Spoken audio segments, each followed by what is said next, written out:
আসসালামু আলাইকুম রহমতুল্লাহ। বাংলাদেশি নাগরিকদের মধ্যে দেশি বা প্রবাসী যারা আছেন তাদের পাসপোর্টে যদি কোনো ধরনের ভুল থাকে সেই ভুল সংশোধনের একটা সুযোগ তৈরি হয়েছে। বাংলাদেশের পাসপোর্ট ও ইমিগ্রেশন অধিদপ্তরের ওয়েবসাইটে এই বিষয়ে একটি বিজ্ঞপ্তি জারি করা হয়েছে।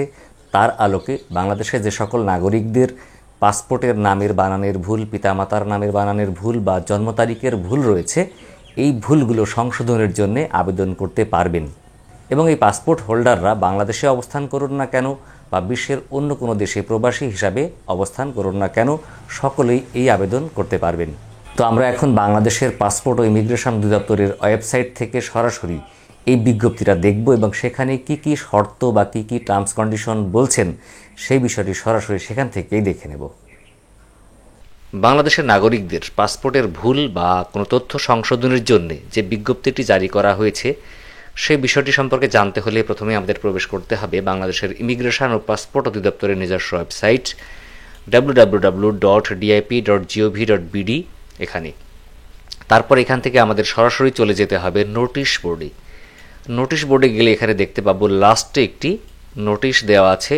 এই নোটিশের সাবজেক্ট বা বিষয় হচ্ছে তথ্য সংশোধন পূর্বক দেশে ও বিদেশে পাসপোর্ট রিইস্যুর আবেদনসমূহ নিষ্পত্তিকরণ। এখন আমরা এটার উপরে ক্লিক করব। ক্লিক করলে কিন্তু আমরা এই সাবজেক্টের উপরে যে বিজ্ঞপ্তিটি জারি করা হয়েছে সেই বিজ্ঞপ্তিটা দেখতে পাচ্ছি। আমরা এটা 2 পেজের একটি বিজ্ঞপ্তি। আমরা এই বিজ্ঞপ্তিটাকে আরও ভালোভাবে দেখার জন্যে আমরা ডাউনলোড করে নিব। এটা ডাউনলোড করলে এখানে আমাদেরকে ডাউনলোডে ক্লিক করতে হবে। ক্লিক করলাম ডাউনলোড। কোথায় এটা আমি সেভ করব? ডেস্কটপ। ওকে, ডেস্কটপ সিলেক্ট করে সেভ করে নিলাম। এবার এটা ওপেন করে নিই। ব্যাস, ওপেন করে নিলাম। এখন আমরা এটাকে একটু বড় করে দেখব। এটা হচ্ছে একটি পরিপত্র যা প্রকাশিত হয়েছে গত 28শে এপ্রিল 2021 খ্রিস্টাব্দে। তারপরে বলছে তথ্য সংশোধন পূর্বক দেশ ও বিদেশে পাসপোর্ট রিইস্যুর আবেদনসমূহ নিষ্পত্তি সংক্রান্ত নির্দেশনা নিম্নরূপ। অর্থাৎ এখানে কিছু নির্দেশনা দেওয়া আছে কিভাবে কি প্রক্রিয়ায় এই আবেদনগুলো করবেন, কি কি ডকুমেন্ট সাপোর্টিং হিসাবে লাগবে, সেই বিষয়গুলোর মূলত নির্দেশনা দেওয়া হয়েছে। 1 নম্বরে বলছে যে পাসপোর্টের নাম যেমন নিজ পিতা ও মাতা ও বয়স সংশোধনের জন্য বাংলাদেশের নাগরিকদের মধ্যে প্রচুর সংখ্যক নাগরিকের পাসপোর্টের নামের বানান ভুল আছে, পিতামাতার নামের বানান ভুল আছে, কিংবা এনআইডি কার্ডের সঙ্গে পাসপোর্টের তথ্যের মিল নেই। আর বয়সের ভুল তো রয়েছে এমন অসংখ্য মানুষের। অনেকে ইচ্ছাকৃতভাবে করেছেন, অনেকেই আবার অনিচ্ছাকৃতভাবে করেছেন। তো সেই বিষয়ে যদি আমাদের ভুল সংশোধন করতে হয় তাহলে কি করতে হবে? সাবসেকশন 1-এ বলছে প্রাপ্ত বয়স্কদের ক্ষেত্রে জাতীয় পরিচয়পত্র, জেএইচসি, জেডিসি, এসএসসি, এইচএসসি, দাখিল, কারিগরি, উন্মুক্ত বিশ্ববিদ্যালয় ও সমমানের সনদপত্র বিবেচনা করতে হবে। অর্থাৎ যারা প্রাপ্তবয়স্ক, যাদের বয়স 18 বছরের বেশি, তাদের যদি নাম, পিতামাতার নাম বা বয়স সংশোধন করতে হয় তাহলে প্রমাণস্বরূপ তাদেরকে সাবমিট করতে হবে এই সমস্ত সার্টিফিকেটগুলো অথবা জাতীয় পরিচয়পত্র। এখন 2 নম্বরে বলছে যাদের এ ধরনের সনদপত্র নেই তাদের ক্ষেত্রে জন্ম সনদ বিবেচনা করতে হবে। দেখা গেল কেউ শিক্ষাগত যোগ্যতার দিক থেকে এরকম কোনো সনদ পাননি বা নেই, অশিক্ষিত, লেখাপড়া করেননি, বা যাদের এখনও জাতীয় পরিচয়পত্র হয়নি, তাদের ক্ষেত্রে অবশ্যই জন্ম সনদ বিবেচনা করতে হবে। অর্থাৎ তাদের জন্ম সনদ দিয়ে প্রমাণ করতে হবে যে আপনার এই নামের তথ্যগুলো সঠিক। 3 নম্বরে বলছে অপ্রাপ্ত বয়স্কদের জন্য জন্ম সনদ বিবেচনা করতে হবে। অর্থাৎ অপ্রাপ্ত বয়স্ক যারা শিশু, কিশোর বা 18 বছরের নিচে বয়স, তাদের ক্ষেত্রে জন্ম সনদ দিতে হবে। 4 নম্বরে বলছে প্রয়োজনে স্পেশাল ব্রাঞ্চ বা অন্যান্য গোয়েন্দা সংস্থার মাধ্যমে এ তথ্য যাচাই করা যেতে পারে। অর্থাৎ আপনি যে তথ্য সংশোধনের জন্য আবেদন করবেন তার সাথে যে সাপোর্টিং ডকুমেন্টস জমা দিবেন সেগুলো কিন্তু পুলিশ ভেরিফিকেশন করা হতে পারে এবং এগুলো যাচাই বাছাই করতে পারে। 5 নম্বরে বলছে আবেদনে বয়স পরিবর্তনের ক্ষেত্রে সর্বোচ্চ 5 বছরের ব্যবধান পর্যন্ত বিবেচনা করা যাবে। অর্থাৎ অনেকের বয়স যদি 5 বছরের বেশি ব্যবধান থাকে, অর্থাৎ তাদের ন্যাশনাল আইডি কার্ড বা জাতীয় পরিচয়পত্র বা জন্ম সনদে যে বয়স আছে বা যে জন্ম তারিখ আছে আর পাসপোর্টের জন্ম তারিখের পার্থক্যটা যদি 5 বছরের বেশি হয় তাহলে কিন্তু আবেদনপত্র আর গ্রহণ করা হবে না। আর যদি 5 বছরের মধ্যে হয় তাহলে সংশোধন করতে পারবেন বা আবেদনপত্র গ্রহণ করবে। ফলে আপনাদের পাসপোর্টে যদি নাম, পিতামাতার নাম বা বয়সের ভুল থাকে তাহলে 1 নম্বরে উল্লেখিত যে 5টি শর্ত আছে এই শর্তগুলো ফলো করতে হবে এবং এই সমস্ত প্রয়োজনীয় ডকুমেন্টস সাবমিট করে আপনাদেরকে প্রুফ করতে হবে যে আপনাদের জন্ম তারিখ, পিতামাতার নাম বা নিজের নাম আসলে পাসপোর্টে যেটা দেওয়া আছে সেটা ভুল, আপনারটাই সঠিক। তাহলে আপনি সংশোধন করতে পারবেন। 2 নম্বরে বলছে সরকারি চাকরিজীবীগণ চাকরিতে প্রবেশের সময় তথ্যাদি জমা দেন বিধায় এ ধরনের তথ্য পরিবর্তনের আবেদন বিবেচনার কোনো অবকাশ নেই।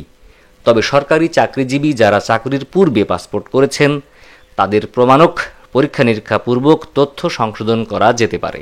এখানে যেটা বুঝলাম আমরা, যারা সরকারি চাকরিতে কর্মরত আছেন তাদের মধ্যে যদি কেউ সরকারি চাকরিতে প্রবেশের পরে পাসপোর্ট করেন, সেটা হতে পারে অফিসিয়াল পাসপোর্ট কিংবা সাধারণ পাসপোর্ট কিংবা কূটনৈতিক পাসপোর্ট, তাদের পাসপোর্ট কিন্তু আর সংশোধন করা যাবে না। কারণ যেহেতু তারা চাকরিতে প্রবেশ করেছেন যে ডকুমেন্টস দিয়ে, সেই ডকুমেন্টস দিয়েই পাসপোর্ট করেছেন, ফলে সেখানে আর ভুল সংশোধনের কোনো অবকাশ নেই। তবে কেউ যদি সরকারি চাকরিতে প্রবেশের পূর্বেই পাসপোর্ট করে থাকে এবং সেই পাসপোর্টে ভুল থাকে এবং সেই ভুল সংশোধনের সপক্ষে যদি তারা কোনো কাগজপত্র সাবমিট করতে পারে, তাহলে তাদের পাসপোর্ট সংশোধন করা যেতে পারে। 3 নম্বরে বলছে বিদেশস্থ দূতাবাসে আবেদন করা হলে আবেদনপত্রের সঙ্গে সংশ্লিষ্ট দেশের অবস্থান, বসবাসের প্রমাণক, ছবি, নাম এবং বয়স সম্বলিত প্রমাণক যেমন permanent resident card, job ID card, student ID card, driving licence ইত্যাদি সংযোজন করতে হবে, যা দূতাবাসের সংশ্লিষ্ট কর্মকর্তা কর্তৃক সত্যায়িত হতে হবে। অর্থাৎ যারা প্রবাসী বিশ্বের বিভিন্ন দেশে বসবাস করছেন তারা যদি পাসপোর্ট সংশোধনের জন্য আবেদন করেন, তাহলে তাদের এই সমস্ত ডকুমেন্টসগুলো সাবমিট করতে হবে, অবশ্যই সংশ্লিষ্ট দূতাবাসের কর্মকর্তার সত্যায়িত করে। 4 নম্বরে বলছে বিদেশে বসবাসরত বাংলাদেশের নাগরিকগণ এই পরিপত্র জারির 6 মাসের মধ্যে তথ্য সংশোধনের আবেদন করতে পারবেন। তবে যৌক্তিক কারণে এই সময়সীমা 1 বছর পর্যন্ত বৃদ্ধি করা যেতে পারে। নির্ধারিত সময়ের মধ্যে তথ্য সংশোধনের আবেদনে ব্যর্থ হলে আর কোনো সুযোগ থাকবে না। অর্থাৎ যারা বিদেশে বসবাস করছেন বাংলাদেশের নাগরিক, তারা যদি এই পাসপোর্ট সংশোধনের জন্য আবেদন করতে চান, তাহলে এই পরিপত্র জারির যে তারিখটা, তার পরবর্তী 6 মাসের মধ্যেই আবেদন করতে হবে। অর্থাৎ তারিখটা হচ্ছে 28শে এপ্রিল 2021, এরপরে 6 মাস হতে যে কদিন সময় লাগে তার মধ্যে অবশ্যই আবেদন করতে হবে। তবে এখানে আরেকটি কথা বলা হয়েছে যে যৌক্তিক কারণে এই সময়সীমা 1 বছর পর্যন্ত বৃদ্ধি করা যেতে পারে। তবে আপনার অবশ্যই 1 বছর বৃদ্ধি হবে এই ভরসায় বসে না থেকে এখনই যত দ্রুত সম্ভব আবেদনটা করে ফেলুন। 5 নম্বরে বলছে এমআরপিতে কোনো সংশোধনী না থাকলে রি ইস্যু করার সময় পুলিশ ভেরিফিকেশন আবশ্যক নয়। অর্থাৎ আপনি যদি এমআরপি থেকে এমআরপি পাসপোর্ট বা এমআরপি থেকে ই পাসপোর্টের আবেদন করেন এবং এই তথ্যের যদি কোনো পরিবর্তন না হয়, তাহলে স্বাভাবিকভাবেই পুলিশ ভেরিফিকেশনটা হবে না। 6 নম্বরে বলছে পাসপোর্ট হারিয়ে গেলে সংশ্লিষ্ট দেশের আইন অনুযায়ী হারানো পাসপোর্টের পুলিশ প্রতিবেদন সহ রিইস্যুর আবেদন দাখিল করতে হবে। এটা পৃথিবীর সব দেশে একই নিয়ম। পাসপোর্ট হারিয়ে গেলে সাথে সাথে নিকটস্থ পুলিশ স্টেশনে জিডি করতে হবে বা সাধারণ ডায়েরি করতে হবে। সেই জিডির কপি এবং অন্যান্য প্রয়োজনীয় কাগজপত্র সহ পাসপোর্ট পাবার জন্য আবেদন করতে হবে। 7 নম্বরে বলছে আবেদনকারীকে তথ্য পরিবর্তনের জন্য লিখিত আবেদন করতে হবে এবং হলফনামা প্রদান করতে হবে। বিষয়টা খেয়াল রাখবেন যে আবেদনপত্রটা লিখিত হতে হবে এবং একটি হলফনামা প্রদান করতে হবে। ভবিষ্যতে কোনো আইনি জটিলতা হলে আবেদনকারী দায়ী থাকবেন এই মর্মে ঘোষণা থাকতে হবে। তারপরে 8 নম্বরে বলছে যথাযথ কর্তৃপক্ষের অনুমোদন ক্রমে এই পরিপত্র জারি করা হলো। উপযুক্ত নির্দেশনাসমূহ যথাযথভাবে প্রতিপালনের জন্য সংশ্লিষ্ট সকলকে অনুরোধ করা হলো। অর্থাৎ এই আদেশ বলে কোনো পাসপোর্ট অফিসার বলতে পারবেন না যে আমরা সংশোধনের আবেদনপত্র গ্রহণ করব না বা আবেদনপত্র গ্রহণ করা হচ্ছে না, কারণ এটা অলরেডি সবাইকে নির্দেশনা দেওয়া হয়েছে। এখানে অতিরিক্ত সচিব স্বাক্ষর করেছেন এবং পাশাপাশি কাকে কাকে সিসি দেওয়া হয়েছে তার কপিও এখানে আছে। তো এইটা হচ্ছে মূলত সরকার কর্তৃক জারিকৃত নতুন পরিপত্র। এই পরিপত্র বলেই আপনারা পাসপোর্ট নবায়নের সময় আপনাদের পাসপোর্টের নামের ভুল, পিতামাতার নামের বানানের ভুল, বয়স সংশোধনের জন্য আবেদন করতে পারবেন। তো বন্ধুরা, এই প্রক্রিয়া অবলম্বন করে আপনারা আপনাদের বর্তমানে সাথে থাকা পাসপোর্টটির সকল ধরনের ভুল সংশোধন করার জন্য আবেদন করতে পারবেন এবং আমি মনে করি এটি বাংলাদেশি নাগরিকদের জন্য একটি বিরাট বড় সুযোগ এবং অবশ্যই আপনারা এই সুযোগটাকে হেলায় হারাবেন না এবং যত দ্রুত সম্ভব আপনারা পাসপোর্ট অফিসে আবেদন করে ফেলুন। কোনো পাসপোর্ট অফিস যদি এ ধরনের আবেদনপত্র গ্রহণ করতে না চায়, তাহলে আপনারা এই বিজ্ঞপ্তিটা ডাউনলোড করে প্রিন্ট করে সাথে করে নিয়ে যেয়ে তাদেরকে দেখাবেন। আশা করি আপনারা কোনোরূপ ঝামেলা ছাড়াই পাসপোর্ট অফিসে পাসপোর্ট সংশোধনের জন্য আবেদন করে সংশোধিত পাসপোর্ট হাতে পেতে পারবেন। তো বন্ধুরা, আজকে এই পর্যন্তই। দেখাবে পরবর্তীতে আবার অন্য কোনো বিষয় নিয়ে।